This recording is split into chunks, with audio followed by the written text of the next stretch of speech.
9 p.m., early December, a starless no moon night, and I am being driven from home by my father, driven from home into a dark wood. My father has been tasked all week by my mother. A real tree must come home, and soon. A real Christmas tree. In response to this Christmas request, my father has packed into his large mustard yellow Volkswagen all the necessary for getting a tree. And by getting a tree, he means stealing a tree.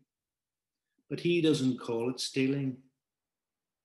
No, he points out that there are lots of trees, that no one will miss one tree, that my mother wants a real Christmas tree this Christmas, that it's probably a rich farmer with plenty of trees to spare, that it's Christmas time and that's a time for people to be generous, even rich farmers. But he laughs at that one because he knows we are planning a crime. In the run up to Christmas, my father is teaching me a lesson. What do you do when your wife says, I'd like a real tree this year? You go and get her one. For her, for the family. And what can be wrong with wanting to please your family? But for some reason, he doesn't want to pay for a real Christmas tree. Money might not grow on trees, but Christmas trees do grow in a field 6 miles from where we live. So we are driving in a mustard yellow Volkswagen estate, lights on, along a bumpy dirt path, tools clanging in the back, driving from home into a dark wood. He stops and we get out. He opens the hatchback of the car, examines his stealing gear, an axe, a saw, a torch, some rope, 2 pairs of gloves. He hands me a set of gloves. I feel honoured and illicit. My father and I are going to rob a forest together. We're going to steal a tree. It is, I must confess, very exciting. I am 15. I have been handed a pair of my father's rough work gloves, and we are now walking with purpose into a dark wood. It's hard to see anything outside the beam of the torch. I slipped several times, unused to skulking at night in a field, not too far from the car, he says. We don't want to carry it for miles. I know it as if I do this every day. Steal a tree from a farmer. Steal a tree from a farmer who may or may not be rich, who may or may not be feeling generous at Christmas time, who may or may not be keeping watch over his flock of fir trees. My father shines his torch with intent. He knows what he wants. A Christmas tree for the family. A family tree, a tree of significance, a tree to place in the small living room of our small terrace house, a tree to cover with tinsel, balls and lights. The bloody lights that need bloody tested every bloody year, as my father was prone to saying. He had no patience for fiddly lights. My mum loves Christmas, wants us all to be a perfect family and not to fight. She wants to feed us more than we need fed. I don't ask if she is ever disappointed, if it meets her Everest expectations. My father stops and says, hold the torch steady, there. He kneels down as if to pray before the tree he is about to kill, to steal, and then he starts to saw. He is physical for a living, and so he gets to it, cutting into the tree. Keep the torch steady, he says. My hands are shaking with the cold and the nerves. These gloves are not for warmth. They are for stealing trees and male bonding. Sorry, I say, and hold the torch with both hands, as I watch out for police, farmers, nocturnal animals, none of which I want to see. I want to pee, but I have a job. Hold the torch steady for my father, who's cutting down a Christmas tree 6 miles from home in a dark wood. Watch yourself, he says, as the tree starts to wobble.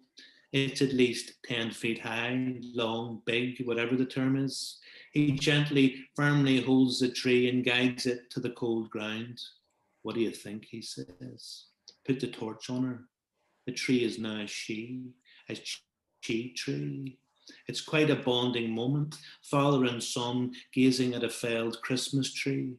He looks at me and smiles. He is proud of himself, providing for his family. He is happy at this moment, creating memories for father and son.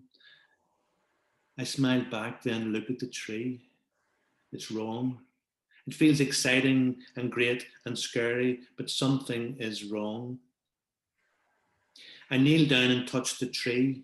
My anxiety is growing, not about getting caught, although that's still there, but of having to say that I think my father is wrong, that he has done the wrong thing for his family. Dad, you're wrong, I want to say, but I never ever want to say, Dad, you're wrong. It doesn't feel right. Suddenly there is movement in the bushes. We both turn swiftly. I am imagining a farmer with a shotgun and a frown and a growling dog, but it is an unseen creature out in the prow, more afraid of us than aggressive. I stand up and brace myself. My dad has a huge grin on his face. I'm about to wipe that grin off his face. I say, Dad, I don't think this is right. What, says my dad? It's fine. No one will miss it. Your mum will love it. Look at the size of it. It's fine. It's not fine, I say. It's not right. You shouldn't have cut this tree down. He is still smiling, but slightly less broadly. Well, we can't uncut the tree. It's down now. We may as well take it home. No, I say, feeling sick to my giblets. You shouldn't have cut this Christmas tree down because it's not a Christmas tree. My father looks at me, crouches in the starless night, takes the torch and scans the tree. Balls, he says. He was not talking about Christmas decorations. To be fair, it was a very dark, starless, no moon night. To be fair, we are both from Belfast and don't know our trees that well. To be fair, when you're trying to steal a tree late on, 6 miles from home, your vision can be impaired. To be clear, my dad had cut down a tree that he thought was a Christmas tree, but was not in the end a Christmas tree. Balls, he said again, and then he burst out laughing. Your mum would not have been happy. It's close, but it's no Christmas tree. And so we tracked on again, looking for an actual Christmas tree, checking with each other when we found a whole field of them, waiting to be cut down, waiting to be felled. We chose our tree, cut it down, and dragged it back to the car. It was too big to fit into the back of the car.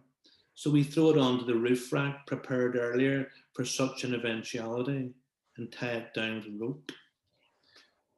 My dad laughs all the way home, thinking about the wrong tree and what the farmer would think seeing a not Christmas tree cut down and left to die with its brothers and sisters. Maybe it would hit the news, my dad said, and he laughed. It would not hit the news. The troubles were hitting the news. We arrived home to my mother, who is not happy that we had gone to steal a tree, but who is very happy that we home such a magnificent Christmas tree. In her mind, she is already in the future, seeing the tree decorated, already dressed divinely, the tinsel, the checked lights, the balls, and the smiling angel on top of the tree, on top of the stolen Christmas tree, the smiling angel blessing her mucky shoed, earth holy family. Amen. I don't really know what to say after that. I mean, what did you It, do every other year for a tree? we got into the groove of real Christmas trees, but my mum said you have to actually buy them. Right. The family conscience, your mother? Of many things, yes. Yes, yes, brilliant. Thank you so much. That was great. Really appreciate it.